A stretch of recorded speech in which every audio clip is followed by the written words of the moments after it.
Besa Shahini ka shpallur kandidaturën e saj për kryetare të Prishtinës.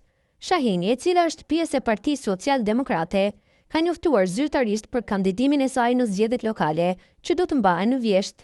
Një përpjekje e re për Prishtinën që e dua fort. Para 4 viteve jam kthyer të jetoj nga Tirana në një qytet që ka potencial të jashtëzakonshëm, por që ka marrë një kahje të gabuar në zhvillimin e vet.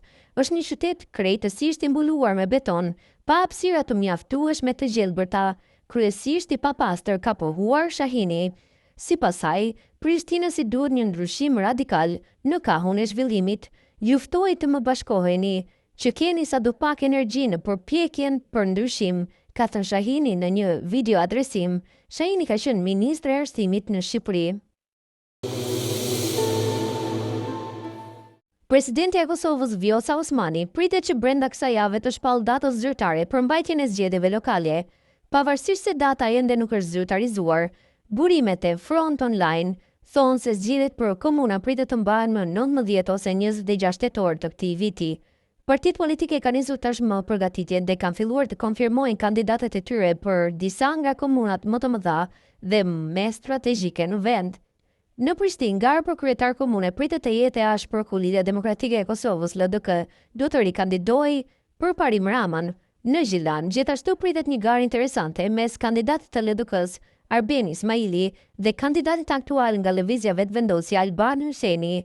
Edhe në Podujev, ku aktualisht udhëheq Shpëtim Bulliqi nga lëvizja vetvendosje, pritet një përballje me kandidatin e LDK-s Ekrem Hyseni. Në Manishev, Nisma Social-Demokrate do të garojë me Ekrem Kastratin, ndërsa në Deçan, kandidati i Aleancës për Ardhmërinë e Kosovës, Bashkim Ramosaj, do të përballet me 2 kundërshtarë, Natyra Kuçi nga Partia Social-Demokrate dhe Shkumbin Demaliaj nga Iniciativa e Deçanit, një ish-deputet i AK-s. Në Kling, kryetari aktual Zenun Elezaj nga AK do të kërkojë një tjetër mandat, ndërkohë që fitet se Partia Demokratike e Kosovës mund të garojë me Sokol Bashotëm. Ndërsa në Mitrovic dhe Ferizaj, ende nuk janë konfirmuar emrat e kandidatëve, në disa komuna të tjera situata tashmë është më e qartë.